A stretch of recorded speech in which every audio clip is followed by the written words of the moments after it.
5월 가족 사랑의 달을 맞이하여서 이제 마지막 넷째 주는 온 가족 주일로 지킵니다. 항상 이 가정 사랑의 달을 맞이할 때마다 불편한 분들이 계세요. 홀로 사는 분, 또 노년에 또 혼자 계신 분, 이렇게 혼자 계신 분들은 너무나 이 가족 주일이 부담스럽고 힘이 들다라고 합니다. 자, 그러면 홀로 사는 분에게는 예수님이 누구시라고요? 나의 신랑이 되는 거고요. 우리 교회에 있는 성도들이 우리 믿음의 가족이 되는 것입니다. 우리 주일학교 학생들, 다음 세대들이 우리가 믿음으로 양육할 우리의 자녀들이 되는 것입니다. 그래서 우리가 영상을 우리가 봤는데요. 이 서서평, 엘리자베스 제이 쉐핑이라고 하는 이 독일계 미국 간호사입니다. 이분이 1912년에 우리나라에 오셔가지고요. 이분은 조선인과 함께 선교를 한 게 아니라 본인 스스로 조선인이 되어서요. 그렇게 살아왔습니다. 간호사의 신분으로 또 선교사의 신분으로 우리나라에 오셔가지고 이분은 오늘날 이 전라도 광주 지역에 오셔서 집중적으로 선교를 해서 그 당시에 고아라든지 또 소방 맞은 과부나 거지들, 나병 환자들, 이 사회적으로 이 소외된 자들과 함께 생활하면서 그들을 바른 신앙으로 함께 돌보면서 살았습니다. 그래서 우리나라에 최초의 한국 간호사 협회를 세우고 또 이분이 이일학교를 세우며 또 후진들 또 사람들을 키우는 그러한 위대한 일을 했습니다. 그래서 미국에 있는 우리가 장로교회에서 위대한 선교사를 5명을 뽑았는데 그 중에 뽑힌 인물이 바로 이 서서평 엘리자베스 제이 쉐핑이라고 하는 이 서서평 선교사님이 되었습니다. 그래서 이분이 홀로 결혼을 하지 않고 독신으로 살면서 이 고아와 또 많은 가난한 자들의 어머니로서 가족으로서 살아온 것입니다. 그런 면에서 여러분, 온 가족주의를 맞이해서 내가 가족이 없고 내가 혼자 살고 내가 노년에 아무도 없다 할지라도 우리 예수님을 신랑 삼고 또 우리 믿음의 교우들을 한 가족 삼아서 하나님 나라와 영광을 위해서 살아갈 수 있기를 주님의 이름으로 축원합니다. 한번 따라해 볼까요? 삼겹살 사랑, 세겹줄 힘. 주보 제목이 뭐 오타가 나지 않았나? 왜 갑자기 삼겹살이 나왔을까? 왜 나왔을까요? 삼겹살. 우리 한국 사람들이 제일 좋아하는 고기가 무엇인가라고 조사를 해보면요, 무엇이 나올까요? 삼겹살이라고 합니다. 삼겹살. 그런데 의외로 이제 서구 유럽이라든지 잘 사는 부강한 나라들은요, 삼겹살을 고기 취급을 하지 않고 그냥 거의 그냥 못 먹는 고기나 하찮은 고기로 여겼습니다. 근데 유독 우리나라에서는요, 얼마나 먹고 살기 힘든 시절을 보냈습니까? 아직도 우리랑 인접한 저 북한에서는요, 요즘이 보릿고개, 춘공기 지나서 아사자가 생겨나는 그러한 안타까움을 우리가 보고 있는데요. 우리나라도 불과 수십 년 전에는 이러한 보릿고개가 있었고 어려운 시기를 보냈습니다. 이렇게 먹고 살기 힘들 때 온 가족이 둘러앉아서 고기를 먹을 수 있는 것, 그것이 바로 삼겹살이었습니다. 소고기는 비싸서 감히 먹지를 못하고요, 이 삼겹살을 구워서 먹었습니다. 이 삼겹살은 기름이 많아가지고요. 이 삶아 먹기에는 좀 불편했었는데요. 1970년대, 80년대 우리나라가 한참 산업화가 이루어졌을 때 이제 우리나라도 이 고기를 서양처럼 구워 먹는, 로스구이를 해 먹는 그러한 시대가 되었습니다. 그러니까 이 삼겹살을 지글지글 불에다 놓고 구우면은요, 온 가족이 맛있게 먹었습니다. 마치 이 70년대, 80년대 우리 경제가 급격하게 성장하듯이요, 이 삼겹살을 놓고 온 가족이 맛있게 먹던 그런 추억의 시대가 되었습니다.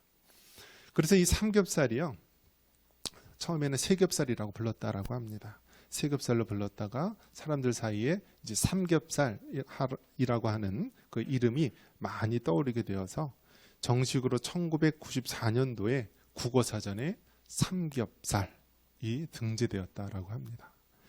그래서 지금 뭐 우리 K문화, K팝 뭐 여러 가지 영향을 많이 끼치고 있는데요. 우리나라 때문에 이 서양 사람들도 삼겹살이 인기가 있어서 많이 가격이 올랐다라고 합니다. 이 세겹줄 떠올리면서 우리가 이 삼겹살, 예전에 우리 가족들이 한자리에 모여서 먹었던 이러한 추억이 섞인 그러한 모습을 떠올릴 수가 있습니다. 자, 삼겹살 사랑.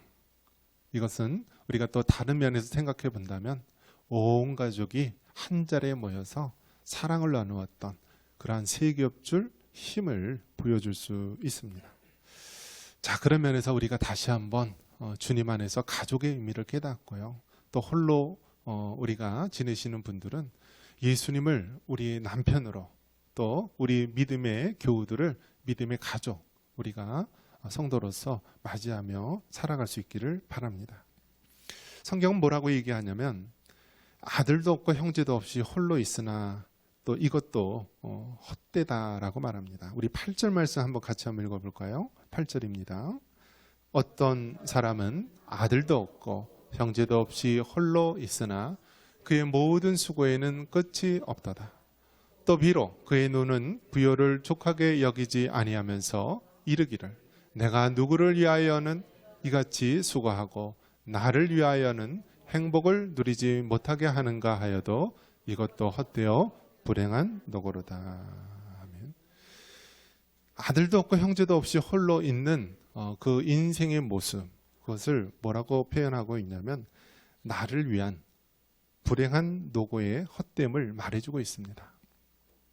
즉 여러분, 오늘날 얼마나 홀로 사는 사람들이 많이 있습니까? 우리가 흔히 싱글, 결혼하지 않은 사람을 싱글이라 하고요, 그렇게 지내는데 과거에는요, 이 20대 말 30대가 되면은 노처녀, 노총각이라는 말이 많이 나왔습니다. 그런데 지금은 어떻다고요? 노처녀, 노총각이라는 말이 다 사라졌습니다. 그러면서 이제는 떳떳하게 이야기합니다. 나는 미혼이고 나는 비혼, 아예 혼인을 하지 않는다. 또 어떤 사람은 아예 무혼, 나에게는 혼인이라는 것은 아예 없다라고 얘기합니다. 또 어떻습니까? 이제는 돌싱이라고 해서 돌아온 싱글, 무엇을 얘기하는 거죠? 네, 바로 이혼녀, 이혼남들을 이야기합니다. 그러면서 혼자 사는 것이 떳떳하고 또 자랑스럽게 여겨지는 시대가 되었습니다. 우리나라 사회소득이 3만 불 시대가 되다 보니까 이제는 경제적으로나 모든 면에서 여유가 있는 시대가 되었습니다. 이제 혼자 사는 것도 여성이라 할지라도 부족함이 없는 시대가 되었습니다.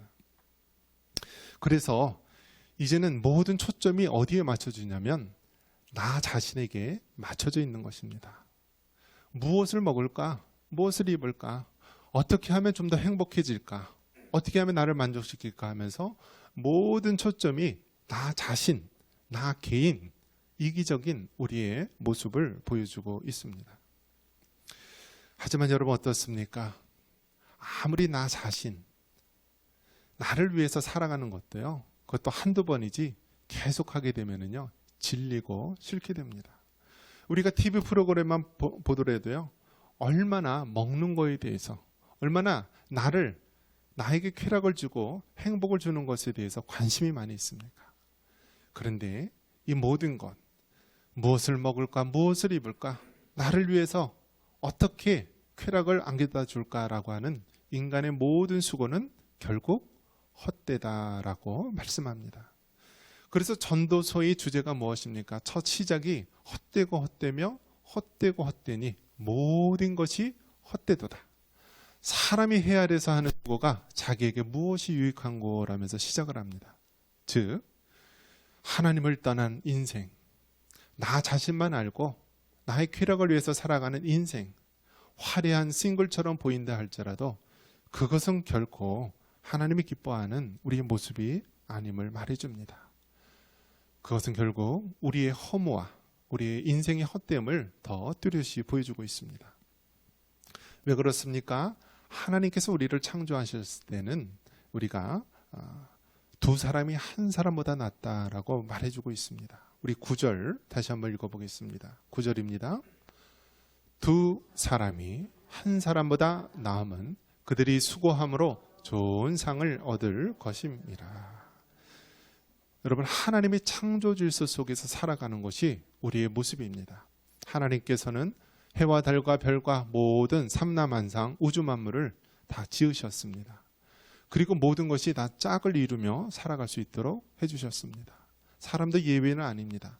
사람이 혼자 사는 것이 하나님 보시기에 좋지 않게 여겼기 때문에 그를 위해서 돕는 배필을 지으신 것입니다. 그래서 우리가 남과 여가 만나서 결혼을 하고 가정을 이루고 자녀를 낳는 것, 이것이 바로 하나님의 창조 질서라는 것입니다. 이 창조 질서를 어긴다면은 여러분 어떻게 됩니까? 10년, 20년 되면은요, 인류는 멸망하게 된 것입니다. 사람이 혼자 사는 것이 좋지 않다라고 주님은 말씀하시면서 가정을 통하여서 우리에게 창조 명령을 주신 것입니다. 생육하고 번성하여 땅에 충만하라고 하는 이 하나님의 창조 명령을 주셨습니다. 여러분, 아무리 이쁜 부부라 할지라도요, 그 신혼기간이 얼마나 될까요? 요즘에 신혼여행 가도요, 갈 때는 둘이 가는데 올 때는 따로따로 오는 커플들이 많다라고 합니다. 신혼여행 기간에 싸워가지고 같이 못 오는 거예요. 여러분, 아무리 이쁜 마누라라 할지라도, 아무리 핸섬한 남편이라 할지라도요, 같이 살다 보면은요, 그러한 마음들은 다 사라지게 됩니다. 자녀 없이 평생 홀로 살아가는 사람들, 두 사람 평생 동안 행복하고 서로를 위해서 사랑해 줄 것 같지만요, 하나님께서 우리를 만들어 주셨을 때는요, 내리사랑입니다. 내리사랑. 즉, 남편과의 사랑이 이제는 흘러들어가서 자녀들에게 흘러 들어가는 것입니다. 이처럼 하나님께서 우리를 창조 질서 속에서 만들고 서로 사랑하도록 만든 것인데, 이것을 거스르고 자기 자신을 위해서 또 이기적인 모습으로 자녀를 낳지 않는 것은 결코 하나님이 기뻐하는 모습이 아닌 것입니다. 그러면은 이제 어떤 분은 이야기하실 것입니다. 그러면 혼자 사는 것은 무조건 나쁜 것이냐? 하나님께서 뭐라고 얘기하셨냐면, 하나님께서 특별하게 독신의 은사를 주어서요, 하나님 나라와 선교를 위해서 사용하는 사람이 있습니다. 우리가 영상을 통하여서 봤듯이요, 이 서서평 선교사님, 이 여자입니다. 이 서서평 선교사님은 이 하녀의 딸입니다. 그러니까 미혼모의 딸로서 태어나고, 그러니까 부모도 없이 그렇게 버림받은 모습으로 자라났습니다. 그리고 평생을 독신으로 생활했습니다.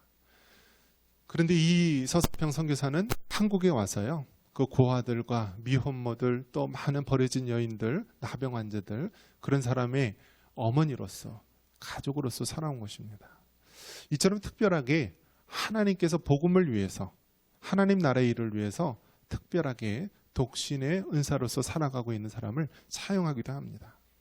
이것은 예외적인 것이고, 우리 대다수의 많은 사람들은 하나님께서 서로 믿음의 배우자와 함께, 또 우리 믿음의 가족들과 함께 살아갈 수 있도록 허락해 주신 것입니다. 자, 그러면 이처럼 온 가족이, 또 가족이 하나가 돼서 살아가는 모습, 이 모습은요, 우리가 이 세상에 아무리 힘들고 어려울지라도 살아갈 수 있는 동력이 되고 또 큰 힘이 됩니다. 이것을 우리는 성경에서 뭐라고 얘기하냐면 세겹줄 사랑, 세겹줄의 힘이라고 말합니다. 12절 다시 한번 읽겠습니다. 12절입니다. 한 사람이면 피하겠거니와 두 사람이면 맞설 줄 있나니 세겹줄은 쉽게 끊어지지 아니하니라. 아멘. 여러분, 한 사람이면 패하지만은 두 사람이면은 능히 맞설 수 있다라고 합니다. 여러분 아무리 가느다란 줄이라 할지라도요, 이 줄이 서로 여러 개가 엮여져서 한다면 아주 큰 힘을 이룰 수 있는 것입니다. 가족 한 사람 한 사람, 우리 일반 사람들 한 사람 한 사람 얼마나 연약합니까? 하지만 이 연약한 한 사람 한 사람이 가족을 이루고 믿음의 식구를 이루게 되면은요, 그 어떤 힘든 일이 있을지라도 이 세상을 넉넉히 이겨갈 수 있는 것입니다. 가장 남자들이 이 세상에 나가서 일을 할 때 얼마나 힘들고 어려운 때가 많이 있습니까? 저도 이제 직장 생활, 이제 사회생활을 한 6년 동안 해봤습니다. 그리고 대리도 달고 또 가장 달기 직전까지 일을 해봤는데요. 직장 생활 하면은요, 얼마나 힘들고 어려울 때가 많이 있습니까? 그만둬야 되나? 내가 다른 곳으로 가야 되나? 라고 할 때마다 누구 얼굴이 떠오르죠?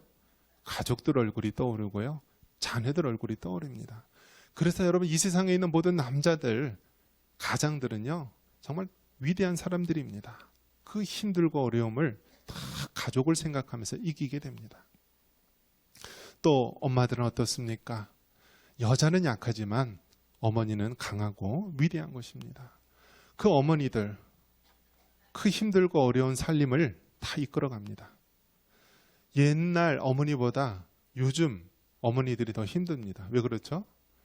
이제는 가정만, 자녀들만 돌보는 것이 아니라 이제 밖에 나가서 돈도 벌어와야 돼요.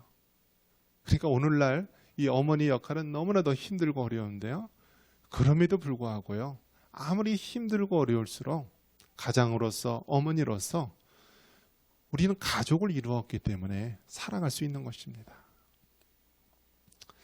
그런 면에서 여러분, 혼자 있으면은 쓰러지기 쉽고 또 세워줄 사람도 없지만 둘이면은 우리가 서로 격려하고 일으켜주고 세워줄 수가 있는 것입니다. 오늘날 얼마나 정신적인 외로움과 우울증으로 시달리고 있는 사람이 많이 있는지 모릅니다. 대다수의 많은 사람들, 특별히 또 독신으로 또 홀로 사는 독거노인들이나 홀로 사는 사람들이 많이 있다 보니까요, 너무나 많은 외로움과 우울증에 시달리고 있습니다. 옛말에 아이 5 있는 사람이 우울증에 걸린 사람이 없다라는 이야기가 있습니다. 무슨 말이죠? 아이 5이 있으면은요, 그 엄마가 우울증에 걸릴 시간이 없다. 그만큼 번잡스럽고 힘들고 우울증 걸릴 시간이 없다라는 거예요. 그런데 지금 이제 세상은 나 홀로 사는 시대가 되다 보니까요, 외로움 속에 쉽게 젖어드는 것입니다. 또 삶의 공허함 속에 쉽게 빠져들게 되는 것입니다. 그러다 보니까 나 홀로 사는 사람들은 육신적으로는 편할 수는 있지만은요, 정신적으로, 정서적으로 큰 어려움에 처하고 있습니다. 자, 그렇다면 우리는 어떻게 됩니까? 우리는 믿음 안에서 신앙으로 한 가족이고 한 식구를 이룬 것입니다. 우리가 비록 홀로 사는 노인이라 할지라도, 또 육신적으로는 가족이 없다 할지라도 우리는 믿음으로 교회 안에서 서로 한 가족, 한 식구됨을 믿으시기 바랍니다. 여러분, 이제는 정말 홀로 사는 노인들이 너무나 많이 있습니다. 그래서 교회를 바라볼 때마다 그런 생각이 많이 듭니다. 이제 앞으로는 어떻게 될까? 5년 후, 10년 후, 20년 후에는 이 시골 지역, 또 농촌 지역, 우리 교회는 어떻게 될까? 많은 생각을 합니다. 제가 처음에 부임했을 때만 할지라도 그때는 팔팔하던 집사님, 권사님들이요, 지금은 다 허리가 굽고 교회 오는 발걸음이 무거워서 힘들고 주일에 한 번 오는 것도 감지덕지로 오고 있는 상황입니다. 그런 상황 가운데서 정말 교회는 어떻게 그분들을 돌봐야 할까? 어떻게 그분들과 함께 끝까지 믿음의 생활을 함께 나갈까라는 것이 저의 큰 숙제이고 또 기도 제목이기도 합니다. 여러분, 하나님께서 하나님 아버지를 우리가 섬기게 하셨고요, 예수님을 신랑 삼고 우리 모든 형제 자매가 믿음 안에서 한 가족임을 믿으시기 바랍니다. 그렇기 때문에 여러분, 우리가 육신적으로는 혼자이고 육신적으로는 나를 도와줄 수 있는 가족이 없다 할지라도 우리가 신앙 안에서 서로 돌봐주고 서로 격려하고 서로 살아가야 됩니다. 서서평 선교사님과 같이 평생을 결혼하지 않고 독신으로 산 사람이라 할지라도 고아와 소외된 자, 가난한 자들을 자녀로 양육하고 또 믿음의 어머니로서 믿음의 가족으로서 살아갔듯이요. 우리도 서로 믿음 안에서 격려하고 하나 되도록 해야 되는 것입니다. 말씀을 맺습니다. 온가족 주일, 우리가 모든 식구들이 한 자리에 모여서 예배를 드립니다. 우리 가운데는 가족들, 많은 가족들이 있는 사람도 있고 또 홀로 계신 분도 있을 것입니다. 많은 가족들, 믿음의 자녀들과 손주들이 있는 분들은 그 자녀 손들이 믿음 가운데서 잘 되고 생육하고 번성하여 땅에 충만하여 영광을 돌릴 수 있는 믿음의 가족이 되도록 그렇게 기도하고 헌신하시기를 바랍니다. 그리고 홀로 계신 분들은 서서평 선교사님과 같이 우리 예수님을 신랑 삼고 그 가난하고 소외된 자들을 믿음의 가족으로 삼아서 천국 가는 그 순간까지 서로 격려하고 믿음으로 살아갈 수 있기를 바랍니다. 이러한 은혜가 있기를 주님의 이름으로 축원합니다.